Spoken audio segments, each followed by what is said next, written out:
Strongholds have been breached and the Geller fields have failed. Abominations from the war storm through every deck, slaughtering anyone in their way. Those who survive now find themselves facing off against the unending hordes of chaos-corrupted monstrosities. Butchering anyone who stands against them, the Gellerpox Infected seek to desecrate the entire vessel for their eldritch masters. The few remaining loyalists must now fight tooth and nail to prevent the infected from gaining complete control of the vessel. In today's battle report, we'll see the machine cultists of Mars go head-to-head against the techno-augmented horrors of the Gellerpox Infected.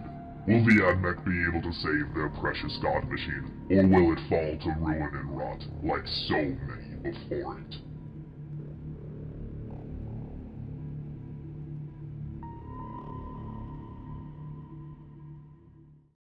Hello everybody, Ethan here. Today I will be bringing my ghostly Gellerpox into battle. I will be bringing all of the common units with Vulgar Thrice Cursed, the Bloat Spawn, the Flesh Screamer, and the Lumberghast, all of which will be accompanied by 3 Gellerpox mutants and 4 glitchlings. The equipment for Gellerpox are basically pseudo units, and I will be bringing 3 Sledge Grubs and 1 Ice Stinger Swarm. Blaine here. I decided to bring my Hunter Clade kill team in today's battle report against Ethan's Gellerpox. I am bringing 3 Skitarii Vanguard operatives, being my Alpha with the Arc Pistol and Taser Goad combo, my Dictat, and my Arc Rifle Gunner.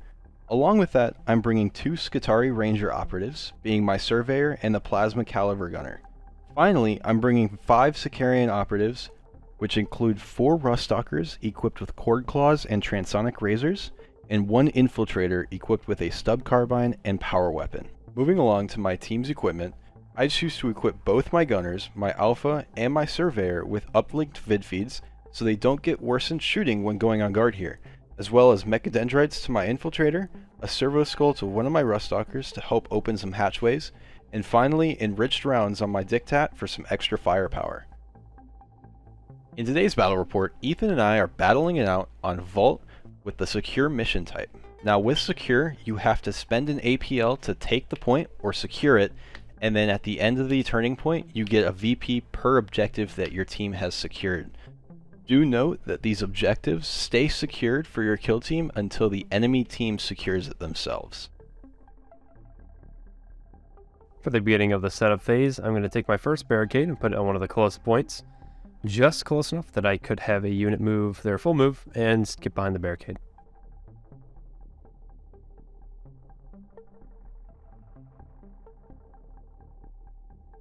For my first barricade, I place it close enough to that left side door so that way my forward deployed infiltrator can get behind it safely after recovering that item token.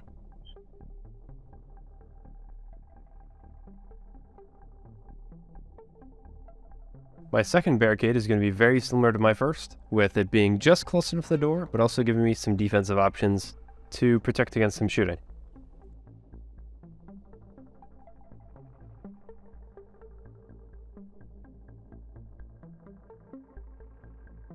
For my second barricade, I'm going to place it on the right side of the map, just close enough to that bottom right door to be able to move an operative through it and onto that barricade in the first turning point here.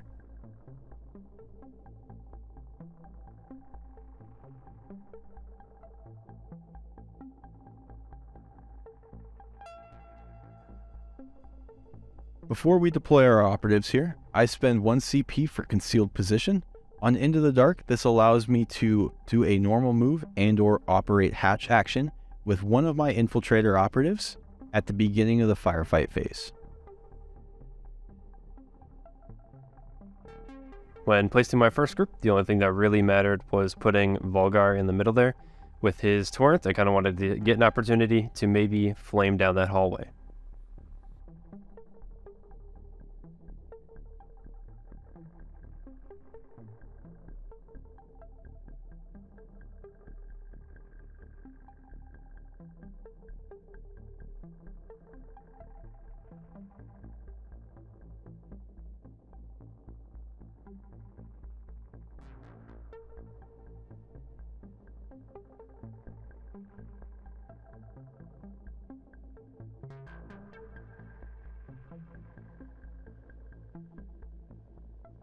For my first deployed group here, it'll be 3 Rust Stalkers, all spread across my deployment in ways that they can move up the board quickly and onto those objectives.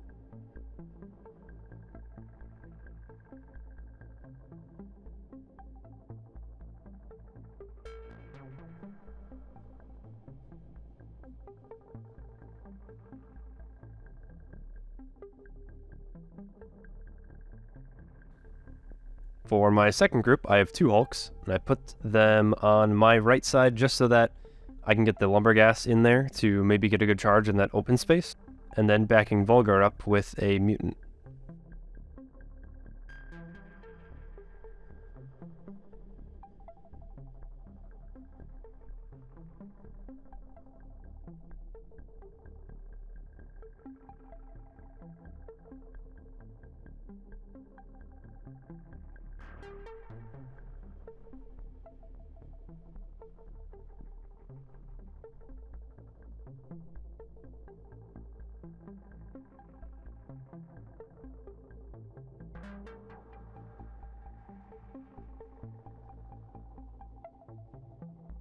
When it comes to my second group for deployment, I place my last Rust Stalker near the middle of the map, my Dictat on the left-hand side, also with my Infiltrator on the left-hand side to be ready to forward deploy and possibly get that recover item token in the first turning point.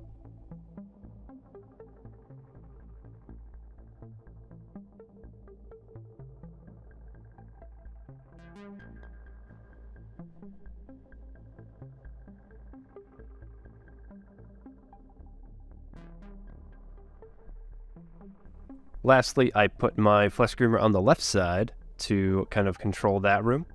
And knowing that I have 2 Glitchlings in the middle to take care of those doors, I put my last Glitchling on the left so that he can open that door and sprint in there to the barricade.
For my final group for deployment here, I place my Plasma Gunner, my Surveyor, and my Alpha all on the right-hand side to possibly get a cheeky turn 1 kill, utilizing Command Edict, as well as my Arc Rifle Gunner on the left-hand side to spread my threats out a little bit.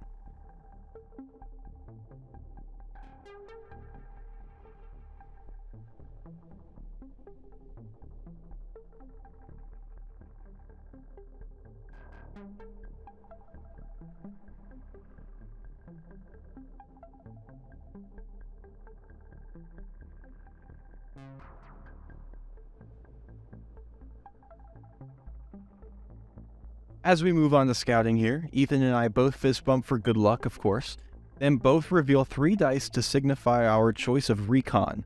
I decide to take initiative for the first turning point here, and also decide to dash one of my Rust Stalkers in that middle hallway closer to the door. That way he can potentially open it and I can threaten a plasma shot. And for my free dash, I move a Mutant up to the door so that way he can open it right away.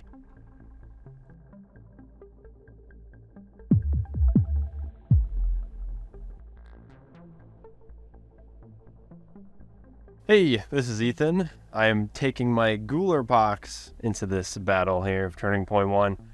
I have played against Hunter Clade quite a few times. Not as much on Into the Dark, but a lot of open board.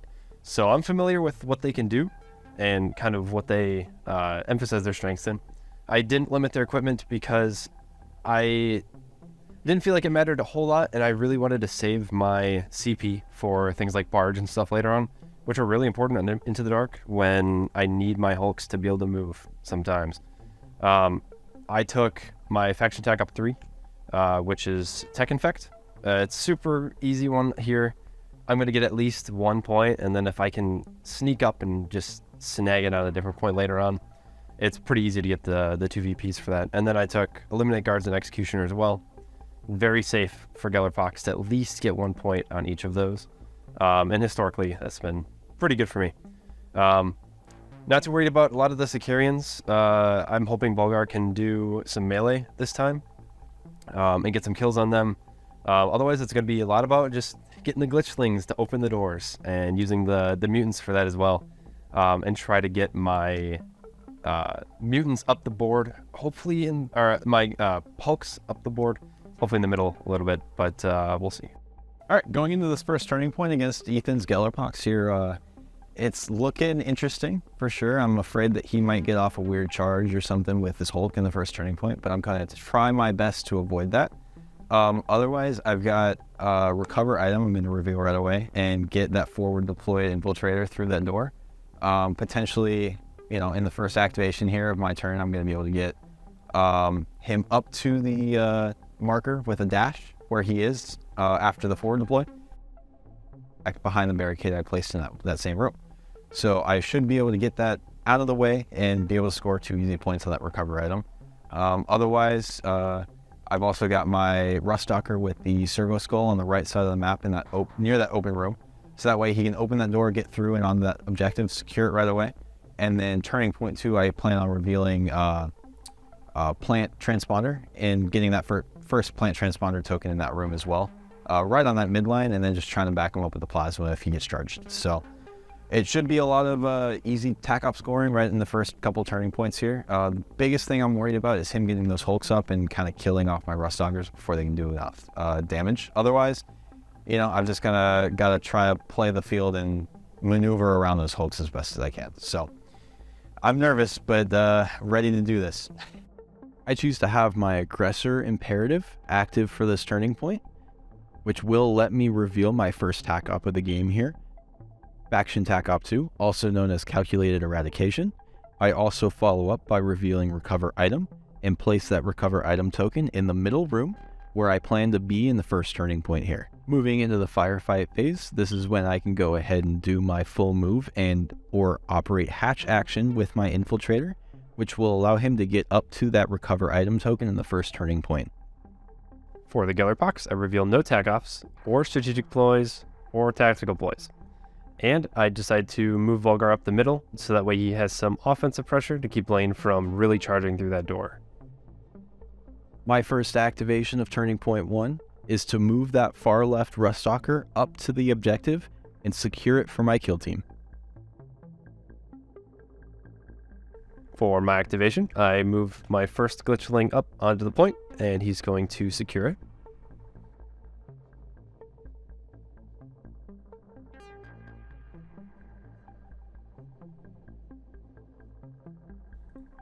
For the second glitchling, I'm going to do something very similar and move him up to another point and secure it.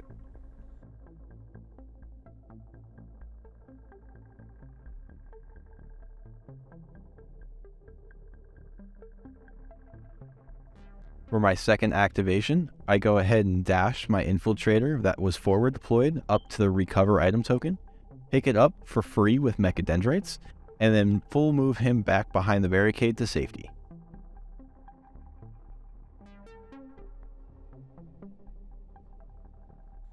Another GA2 activation here. My first mutant is going to open the door and move up to his glitchling buddy.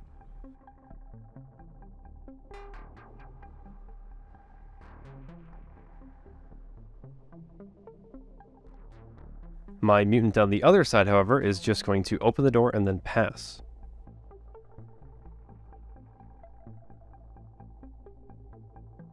For my next activation, I move the already dashed Ruststalker in the hallway up to the door at the end of that hallway and open the door on the left-hand side in the process.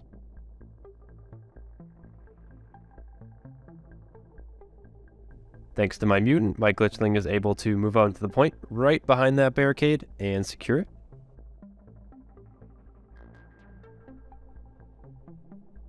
While my second glitchling moves up that hallway and prepares to open that door.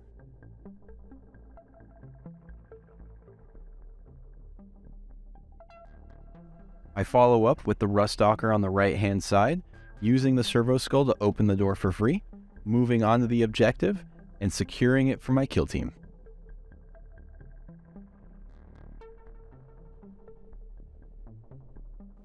Seeing an opportunity to freely move up my Lumberghast, I choose to move him right up to that door, so that way next turning point he's able to put up some melee offensive pressure.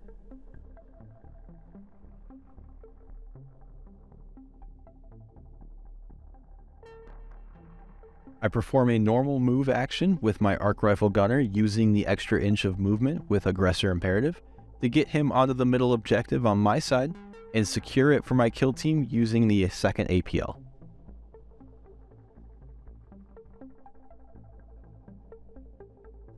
Knowing that this middle room has a little bit of a range factor, I move my Bloat Spawn, who is one of my few ranged units, up to the middle, just in a way that he won't be able to get corner peeked by Blaine's last guy on the left side.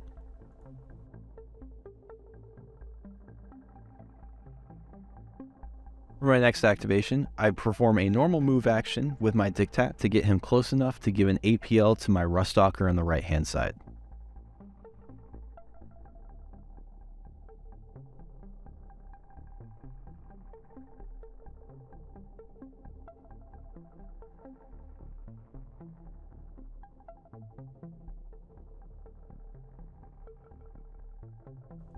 In an attempt to kind of bait out some more actions from Blaine so that I can react to them, I move up some grubs, one up that middle hallway and one up that middle section of rooms, just behind the Bloat Spawn.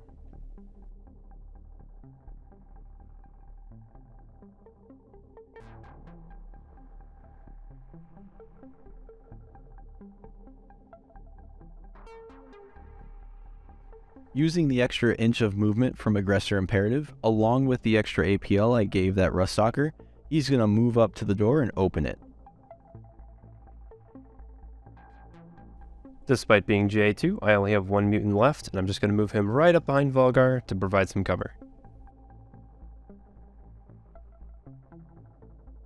With my plan finally in motion here, I'm now able to use Control Edict with my leader to use the Surveyor and the Plasma Gunner in conjunction with each other. The Surveyor is going to move to the corner of the wall and use Omnispecs on the Plasma Gunner, providing no obscuring and no cover when he shoots at Volgar at this turning point. I then follow up by moving that Plasma Gunner over a little bit to get visibility on Volgar and perform that shooting attack. I select the overcharged plasma shot profile here as it is a Hulk. I go ahead and roll and get 3 normal hits and a 1. Not wanting to take the mortal wounds from the 1 from hot, I go ahead and re-roll with a CP into a 2, which is another fail.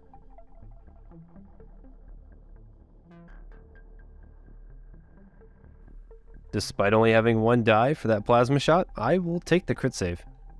Thanks to the Gellerpox's revoltingly resilient ability, I'm able to roll Feel No Pains for each of those incoming wounds, and on a 5 and 6, I don't take the damage. So out of this 10, I take 6. Seeing that Blaine doesn't have a ton of options for shooting, I just move my Flesh Screamer up as far as possible to put some pressure on that forward point. My last activation of Turning Point 1 is to move my leader into the doorway and pass on a second APL. My last grub, I'm going to move up just kind of near Volgar so that he's in concealed cover, but also doesn't prevent Volgar from moving up later if he needs to. After Ethan's activation, I do realize I get an Overwatch action here. I go ahead and take the plasma shot on Volgar a second time because Omnispecs does go through until the end of the turning point. I roll and get 3 normal hits and a 1 again. I go ahead and CP re-roll the 1 because I don't want to take mortal wounds, and do get a crit this time.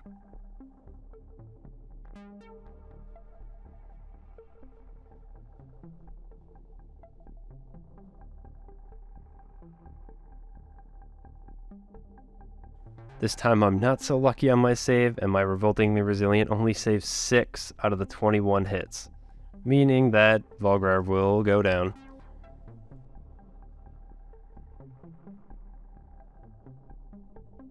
Lastly, I have my Eye Stinger Swarm, which don't really have a huge plan for, but I'm just going to put him down the middle and maybe he'll be able to stun something later.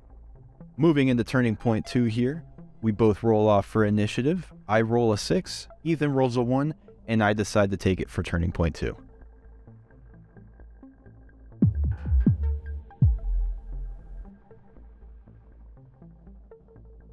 That first turning point went pretty well. I was able to knock Volgrar off the board with a plasma shot and an overwatch from that plasma shot. Just being able to get less activations than Gellerpox in a way that benefits me is awesome. Probably the best tool I have against Gellerpox. Coming into this next turning point though, I think we're just going to go for a couple charges, maybe overwatching with guard actions on the gunners to try to deter his hulks a little bit from charging into weird positions. And then also flipping plant transponder and getting that maybe with the rust stalker. I do have initiative, so that gives me the upper hand of being able to take out or possibly get a VP right away with that plant transponder, and maybe taking out a hulk right after. We will see. I think he might do drawn to the hum with the that right side Hulk, just to try to get it close and in my face, maybe prevent me from pushing any further and maybe killing the glitchling. I don't know. We'll find out. Otherwise, like I said, I'm going into this with 2 points on TAC Ops already. Probably going to get a third from recover item, and maybe even one more with the plant transponder. So it's looking good. I can only wish for the best of luck on my dice rolls and hope that his 5-up Feel No Pains don't do as well. All right, going into turning point 2 with the Gellerpox, it was definitely a little bit rough for a first turning point, losing Volgrar like that to a double plasma. I would have loved to, flamer those 2 Sicarians in the hallway there. And then me losing initiative right off the bat is also going to be rough, because I'm guessing that he's going to either just cut his way down that hallway or hit my Hulk that I kind of left out in the open. I do have 2 grubs in that hallway with splash and some decent shooting, so if I can double activate that on the Sicarians, maybe I can pick off one of them, do some damage on another one, but we'll see.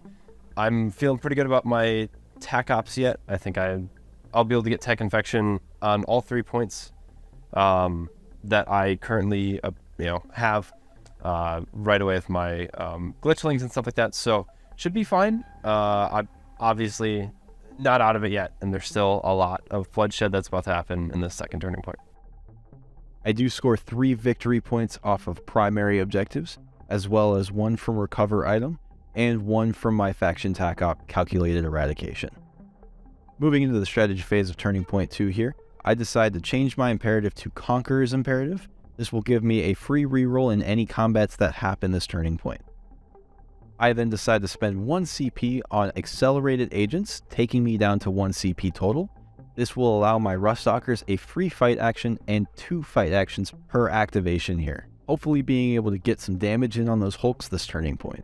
Going into turning point 2, I spend 1 CP on Blessings of Infection, so that way when I am fighting, if I get a certain amount of misses, then I can retain a successful normal hit.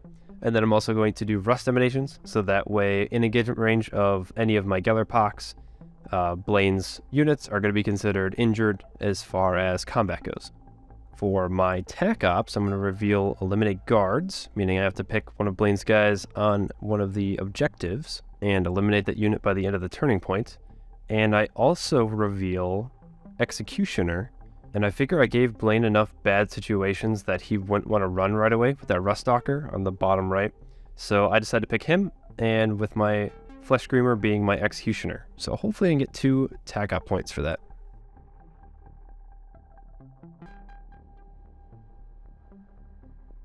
My first activation for the turning point here is going to be my Arc Rifle Gunner. I move him to the right-hand side of that room he's in and put him on guard in anticipation that Hulk is going to be charging me this turning point.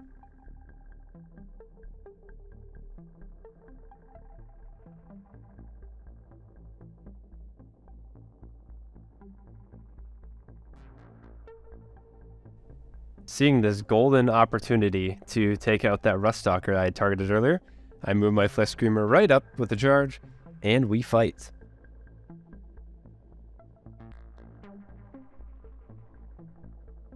I get a pretty decent roll here with 5 dice hitting on 4s, and because of my Blessings of Infection, my missing dice equal 3 pips at least, so I get to retain one of those as a normal hit. Blaine is rolling 4s on 4s. He misses most of them. Luckily, he has Conqueror Imperative, so he gets to reroll one of those, and then he also is Balanced, so he gets to reroll that 1.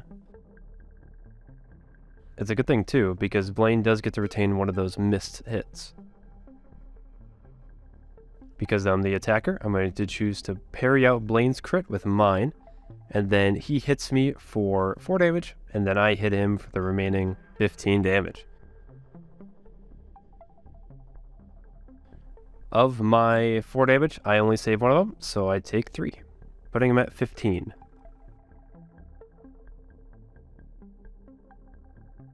I follow up that devastating combat with charging my leader into that same Hulk in plans of getting combat support with a Rust Stalker on the other side of the doorway, as well as injuring that Hulk using Rad Saturation on the leader.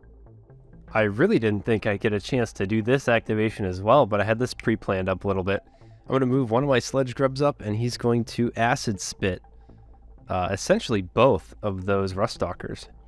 The ranged attack for the Sledge Grub is 4 dice hitting on 4s, only 2 damage, but has AP 1 and Splash 1, and because of that Splash, it also has Lethal 5 up.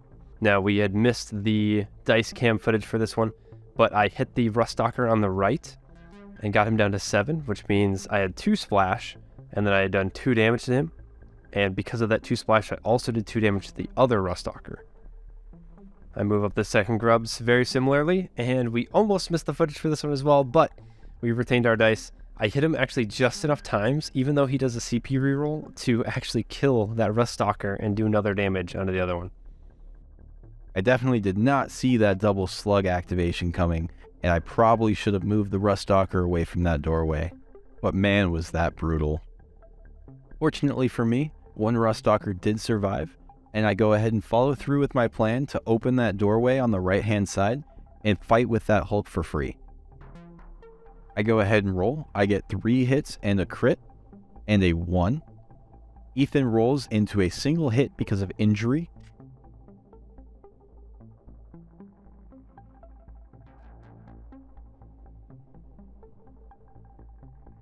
Seeing that there's a lot of damage coming my way, I attempt a CP reroll, and it does not go through. I use Balanced to reroll the 1 into another hit. I then parry Ethan's 1 hit and do 17 damage to him.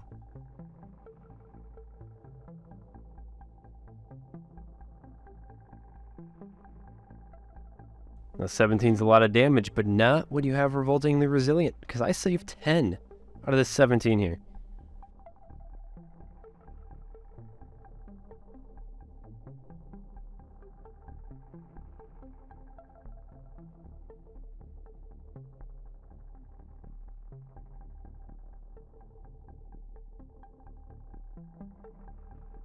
For a moment here, I'm measuring out to see where my bloat spawn can go and maybe if he can charge, but I think it's something different.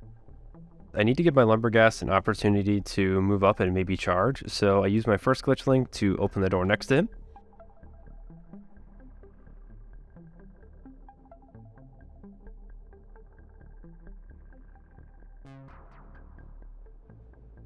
And then I use my second Glitchling to open the door in that middle hallway and move behind that barricade onto the close point.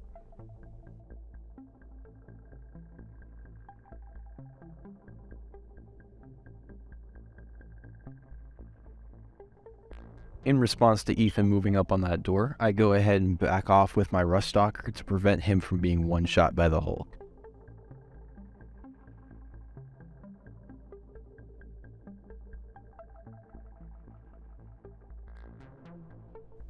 Blaine didn't want to give me a charge, so I guess I'll just go for his Infiltrator. I charge up with my Bloat Spawn, and I try to wrap him up in my tentacles. The Bloat Spawn's attack is 6 dice on 4s, and luckily thanks to Blessings of Infection, I retain another hit. And thanks to my other ploy, Rust Emanations, Blaine is hitting on 4s once again. He lands 2 hits and a crit, and with his imperative he gets 1 more reroll, but it just misses. I decide to parry out one of his crits first with one of the 2 that I have. Blaine hits me for 4.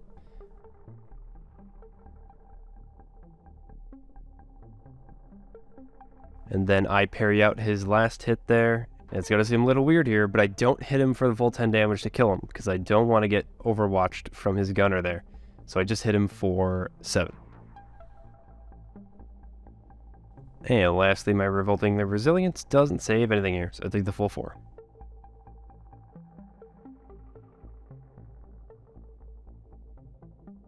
For my next activation, I go ahead and move and dash the Dictat onto the objective and within 2 inches of the bloat spawn to be able to injure him with Rad Saturation. I'm feeling pretty comfortable at this point to go into my backup plan.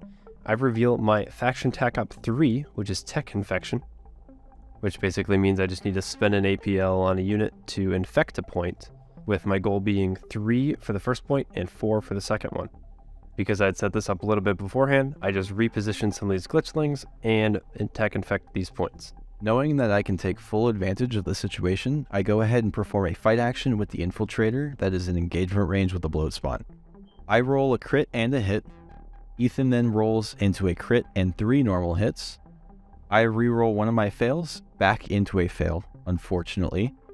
I then strike with my crit for 6 damage, and Ethan decides to parry all of his dice to keep me alive. Ethan then rolls for his Revolting Resilient, and instead takes 4 of the 6 damage. Just like with the glitchlings before, I do something very similar with the mutants, with infecting one of them, so that way my whole back line is all set, and then I reposition the other one to kind of move up on that room and maybe throw a grenade later. For my next activation, I go ahead and move my Surveyor over, flip him to an engage order, and take a shooting action on the grub in the doorway. I proceed to roll 4 normal hits. Ethan then takes 1 for cover and saves another, still taking 6 damage and incapacitating the grub.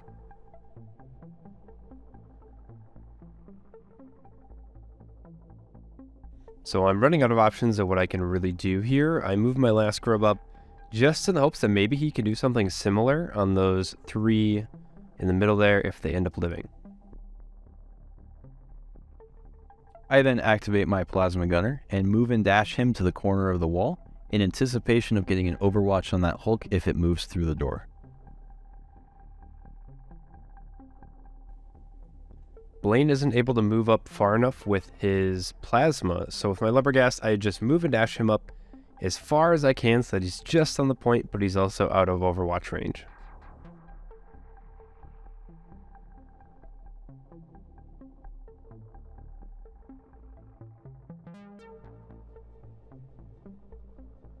I finally get my overwatch action here and decide to take a shot with my Surveyor into the grub in the doorway. I roll a crit and a hit, which does trigger P1. Ethan rolls his 1 save and manages to save the normal hit. The crit does go through for 4 damage, incapacitating the grub. My Eye Stinger Swarm is just going to move and dash up to the middle there, not enough to charge, and I don't really want to leave him in charge range, so we'll just put him there. And then the last activation is going to make my mutant way in the back. He's just going to move up the board and hopefully provide some support later on. Moving into turning point 3, we roll off for initiative. I roll a 5, Ethan rolls a 4. I barely beat him and go ahead and decide to take initiative for this turning point.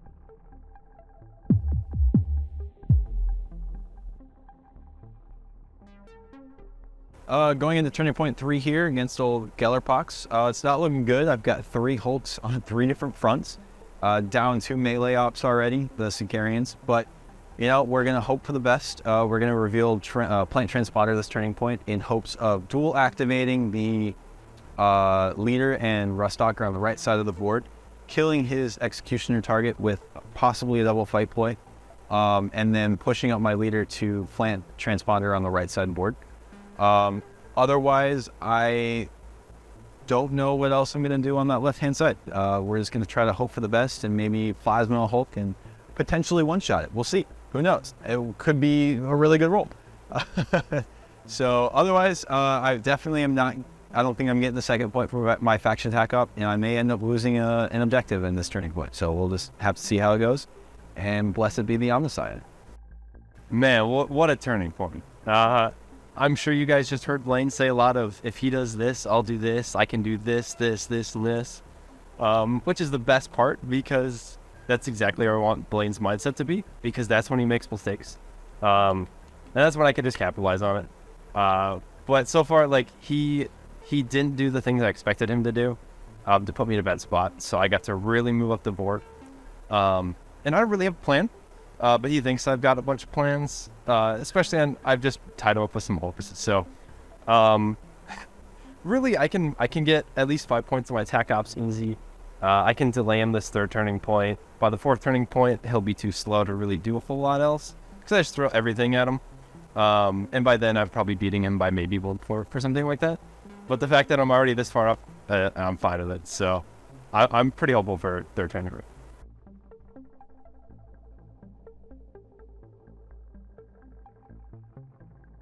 For the Gellerpox in Turning Point 3, I go up to 2 CP, and I am now at 6 for primary and 3 for my secondary objectives.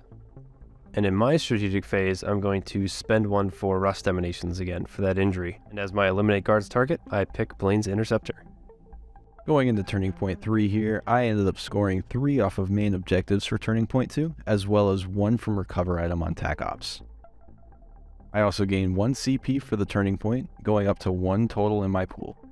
Going into the strategic phase here, I go ahead and decide to keep Conqueror's Imperative, meaning I now do have the deprecation of re-rolling a crit in shooting attacks.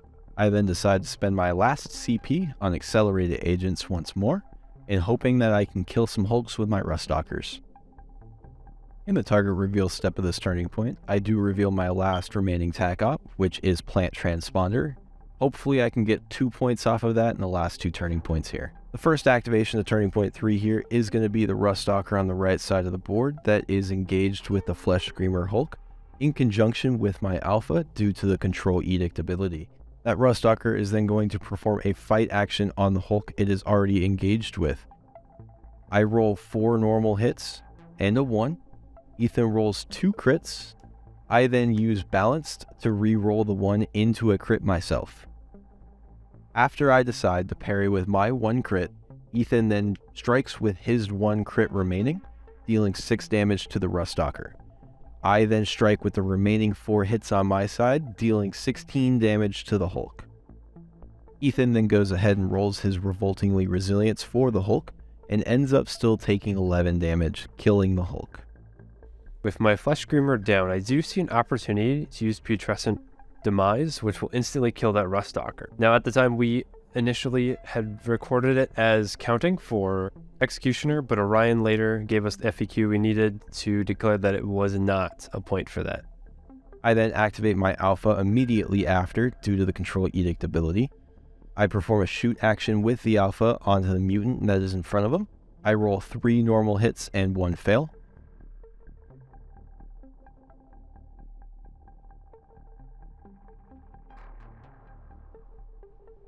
Ethan then rolls for his saves, and he rolls a crit save and a normal save, only taking 4 damage. After rolling the Revoltingly Resilience roll, the mutant only takes 3 damage.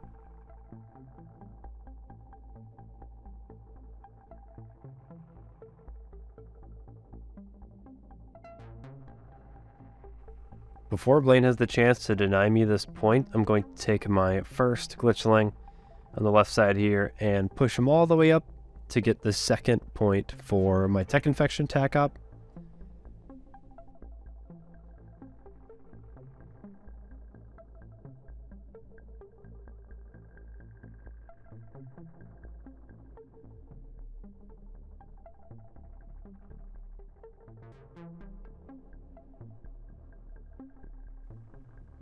And then my other Glitchling, I deliberate if I want to kind of leave him there or push him up, and I decide that falling back to possibly take that point later in the next turning point might be better.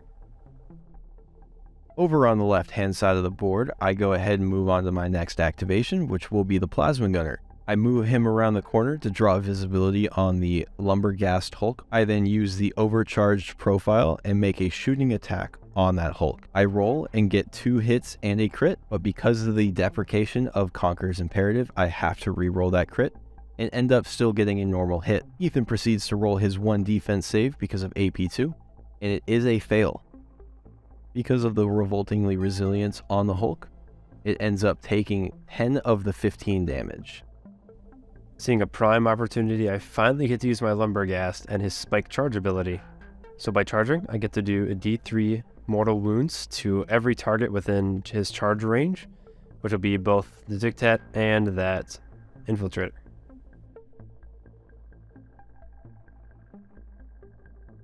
My spike charge will end up doing 1 damage to the Infiltrator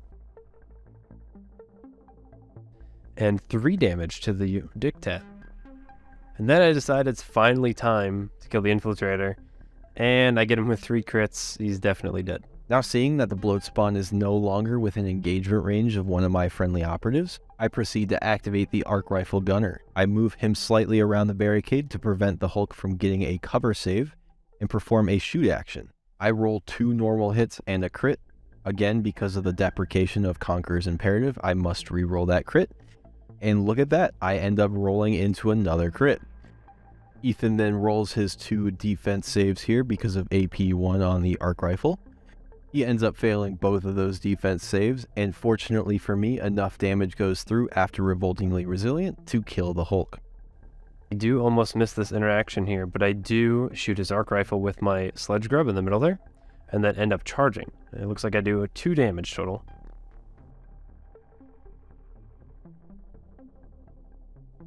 Going into my next activation, I activate the Ruststalker on the left-hand side of the board, and charge and fight that Hulk in the middle room.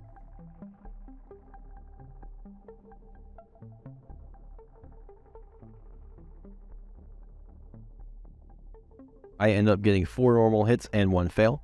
Ethan then rolls into 2 normal hits. I then use Balanced and re-roll my fail into a normal hit, then use the Conqueror's Imperative to try to re-roll one of my normal hits into a crit because Ethan has Brutal on that Hulk. Unfortunately, I end up rolling into another fail. So I go ahead and strike first with 1 normal hit doing 4 damage. Ethan then strikes with a normal hit doing 6. I then proceed to strike with another normal hit doing another 4 damage. Unfortunately, Ethan ends up saving 2 of those Revolting Resilience rolls and ends up going down to 2 health on that Hulk. He then proceeds to strike with his last remaining hit and does another 6 damage, killing the Ruststalker. With a little bit of a lull here, I take my Eye Stinger Swarm and I charge Blaine's leader, just so that I can move the other Glitchling if I need to and won't get overwatched later. And gives me the added bonus of combat support for my mutant later. I decide to fall back with the Dictat in that left room. I try to keep him behind the barricade on a conceal order and on that objective to prevent Ethan from getting that objective from me this turning point. With all of these units surrounding Blaine's leader, I take the combat support and I charge with my mutant. Hitting 4s on 4s. I miss 2, but I have Relentless, that means I get to re-roll them. And I get another hit. Blaine, unfortunately, misses a lot of his. But he does get 1 re-roll, and with his lethal 5-up, it turns it into a crit. I hit him for 2, then he hits me and ends up stunning out one of my other hits. Then I hit him 1 more time for another 2 damage. Mutants have an ability where critical damage is reduced down to normal damage, and then my Revoltingly Resilient brings that damage down to 1. For my last activation, I decided to dash the Surveyor up and take a shooting action on the Lumberghast, hoping to finally finish it off. I end up rolling 4 normal hits. Ethan rolls 1 save, taking 9 damage. After rolling Revoltingly Resilient, it is definitely enough to kill the Hulk. I then get an Overwatch action using my Plasma Gunner into the Glitchling in that corner. I end up rolling on the normal profile here for the Plasma Gunner, and end up rolling a crit and a normal hit. I re-roll that crit because of the deprecation on Conqueror's Imperative, and end up rolling it back into a crit, unfortunately for the Glitchling. Ethan fails all 3 of his saves, and because of this, he doesn't even roll for Revoltingly Resilient, as it's definitely enough damage to kill the Glitchling. We roll off for Turning Point 4's initiative here. I end up rolling a 5 to Ethan's 4, and end up taking initiative for the final Turning Point.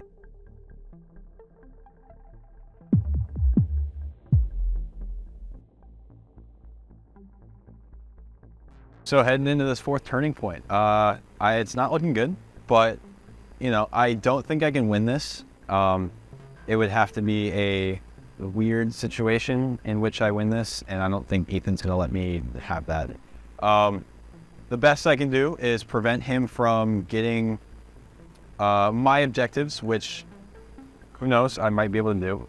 Otherwise, just kind of killing stuff and messing around for the last turning point here, and see how much I can kill before the end of the game.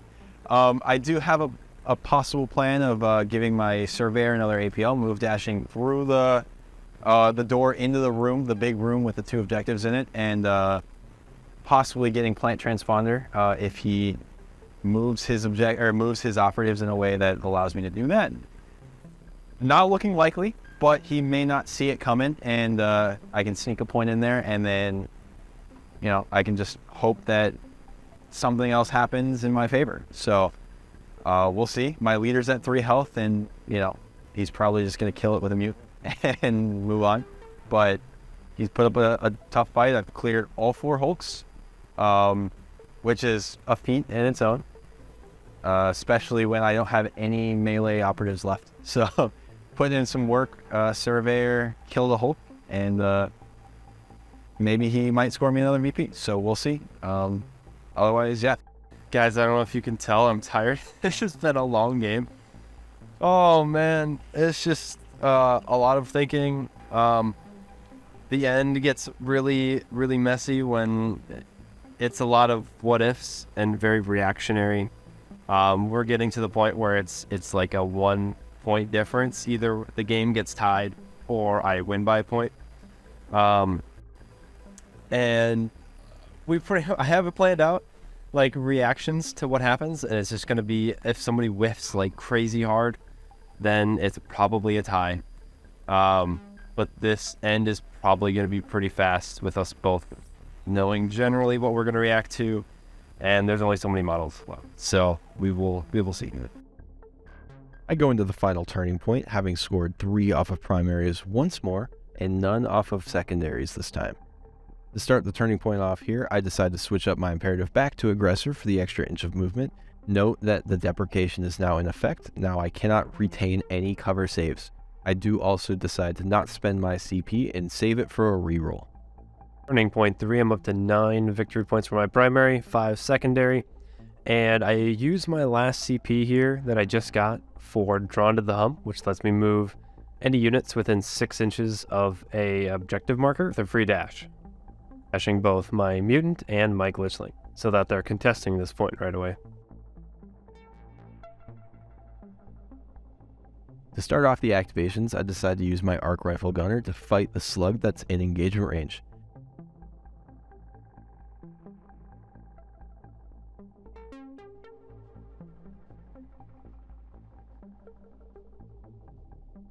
I end up getting 1 hit, which is just enough to kill the slug.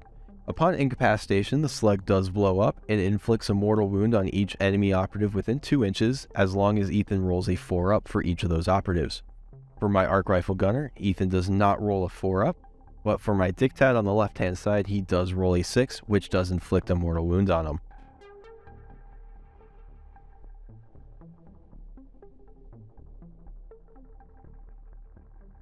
To continue on the arc rifle's activation here, for his second APL, I decide to make a shooting attack against the mutant in front of him.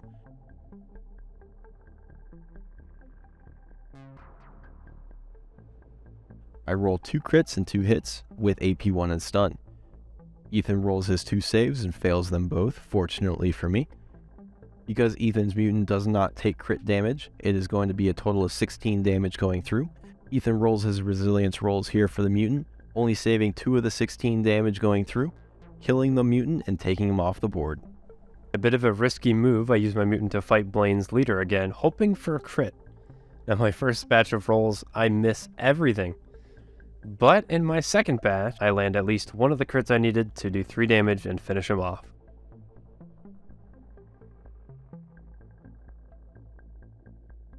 My other mutant is going to avenge his fallen brother and charge at Blaine's gunner. Rolling dice here, I end up re-rolling 2 of them to get a better result, and I do also land a crit here as well. And because Blaine misses all of his attacks, I hit him and finish him off. Trying to protect that middle objective as much as possible here, I go ahead and normal move my plasma gunner into the room and shoot that glitchling right in front of the barricade using the standard profile of the plasma gun.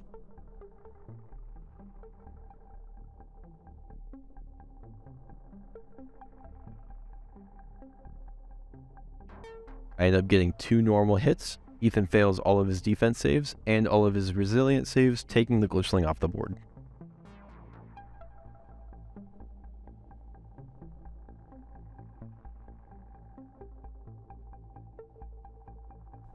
Because none of my bugs can do mission actions that might help me here, I take my Eye Stinger Swarm and I charge him right into Blaine's comms guy here to tie him up and hopefully give myself the extra edge in APL.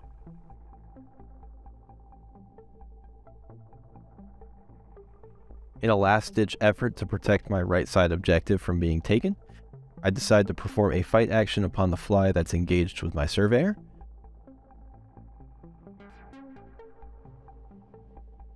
I do get the 1 hit I need to take the fly off the board, then I proceed to charge the mutant and the glitchling on my right side objective.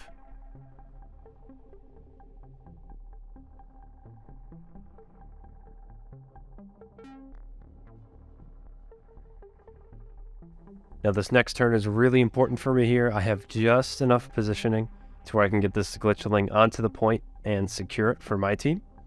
And then just for fun, I take the other glitchling and I fight him. Now miraculously, I actually do survive this fight. I get 2 crits, which is 4 damage total, and Blaine only gets 1 hit. And even though he ends up taking the 2 damage, my glitchling lives to glitch another day.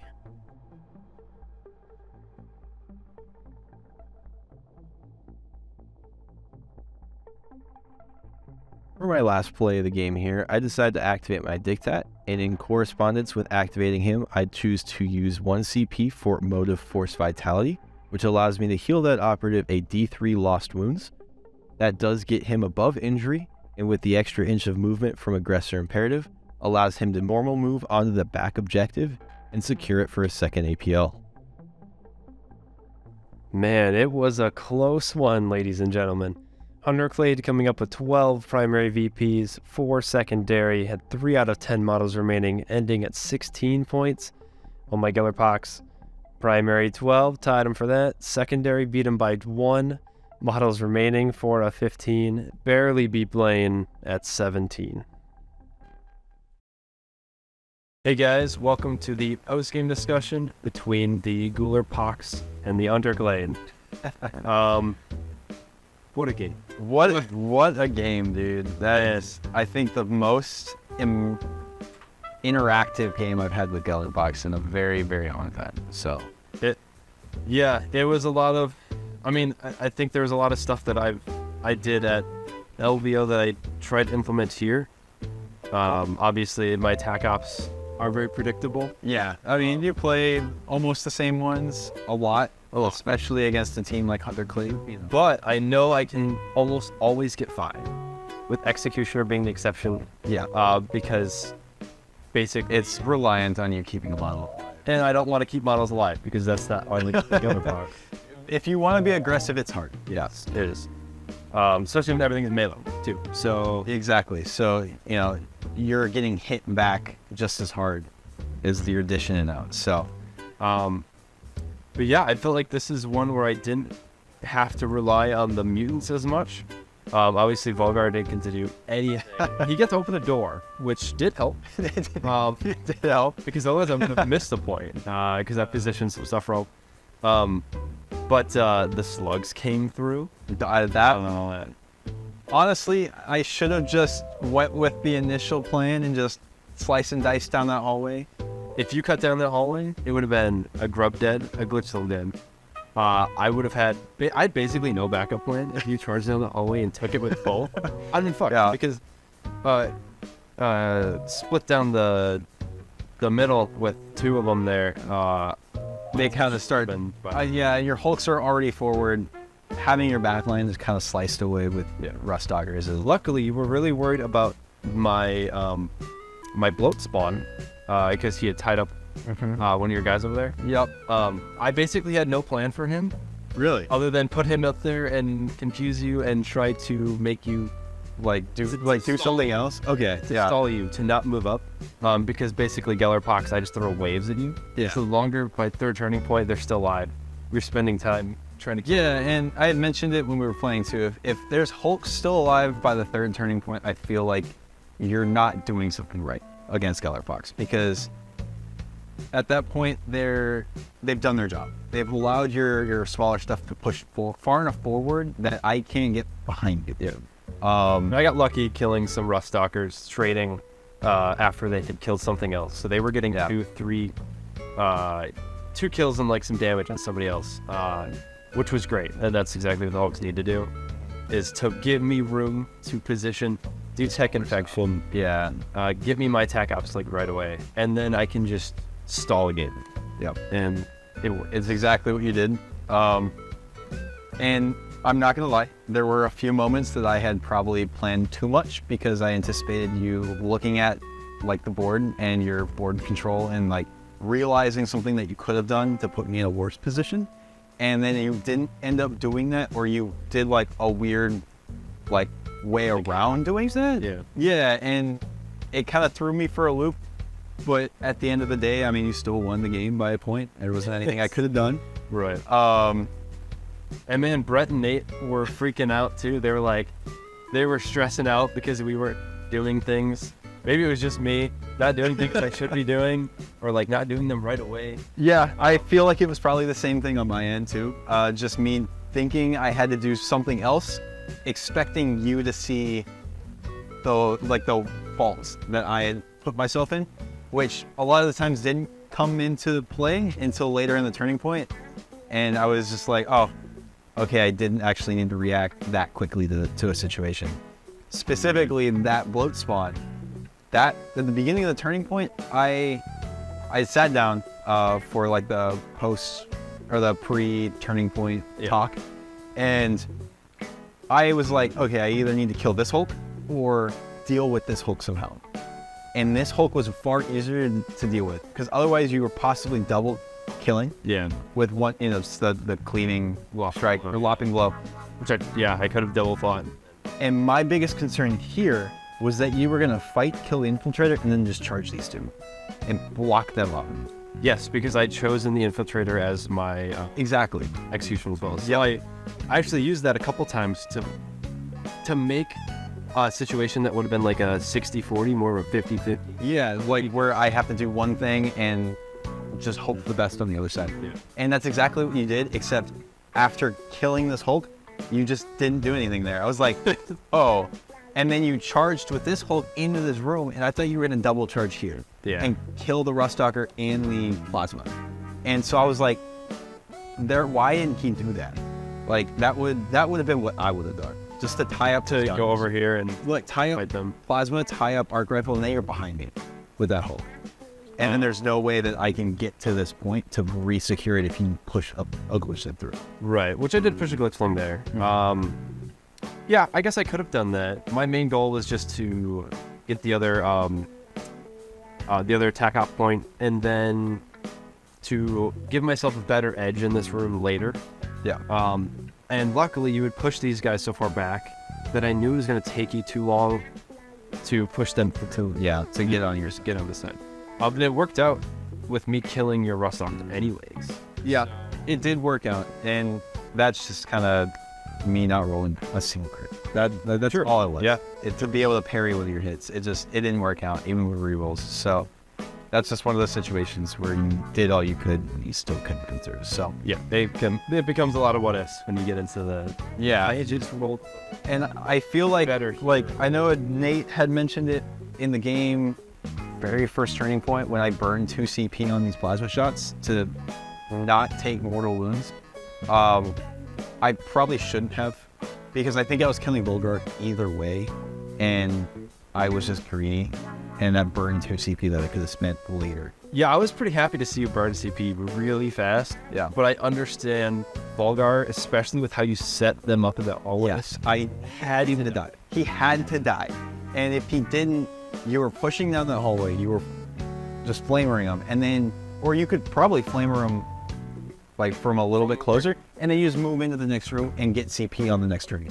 And then at that point, you just start generating a snowball effect. Yeah, if Volgar lives, I think I would have had a little bit of a better edge right away. Yeah. Because him on the board anywhere, such a huge threat range. Yes, and he can do missions, actions, and doors with 1 APL. And just because he hits on 2s, injury hitting on 3 is still good with 3 dice or 6 dice hitting 3 damage. That is insane. That is crazy. Yeah, with the Tor. Yeah. I mean, with the lethal fire, it just makes it way too big of a threat. Yeah. Like, and I feel like a little bit of the downfall on my side was taking recon. Because I feel like if I would have taken Seek and Destroy, I probably could have maxed my attack ops a lot sooner. Yeah. And I was taking recon to see if I could, like, get the early retrieve item, which I did, and that was beautiful. I loved that. There was nothing you could do to take that from me. The only other thing was my other attack op. I didn't know what to do. I had outflank, which isn't good in this situation because you just got more bodies and more APL to push up with, and then surge forward, which there was no way, and then courier both need me to push to your side of the board, which wasn't exactly what I would want too. And he's in a lot of cases. And then there was like secure unexplored rooms, which I could have used because I could have taken this, or I could have unexplored rooms here because I mean it was viable, or I guess technically like back here counts. But it was just a weird situation where I didn't want to have to rely on you not just countering that play. But I mean, all in all, like I probably pre-planned way too much, thinking that you were seeing things that I was seeing, and but you know, the whole time I was just like, Hunter Clade is not doing well. This is not going well for me. I killed your leader, and I felt so good that first turning point, and the sludge thing happened. I was like, I shouldn't have let that happen. I was basically like, oh, this is getting better and better. Yeah, you killed the one Ruststalker, and then you killed the Ruststalker here at the beginning, and that was 2 of my melee operatives just gone. Just like melee threats were just gone. In the end, it was fun. It was close. Very close, yeah. Super game. Yeah, I love that game. It was very back and forth, interactive, very... He could do this, but then I do this, but then, you know, what if this happens? So, A lot of stuff died. a lot of stuff died. Very bloody turn 2. I think it was down to like 7 operatives in turn 2 or something crazy, so... Okay, well, hey, thanks for checking out the battle report, guys. Make sure to check out our other social media stuff as well. Posting pictures and stuff about Crap Shield. You know, make sure to give us a like, comments. If you guys want to see something in particular, we have a lot of teams, so you can just make a request and you should see a battle report ruled. Try to get that out to you guys. Make sure to hit that bell as well to see some notifications whenever we're about to upload something, but we also post stuff online in prep as well. So thanks for checking. And I've just got one more thing to say. I guess adding on to how many teams we got, I did figure it out. We have every bespoke team except for Phobos. So we have a ton of teams that we can do stuff with. Just, you know, ask us to paint them up and we get on the board for you guys. So no Phobo. Yeah, no Phobos. But anything else? Yeah. Okay. All right. Thanks.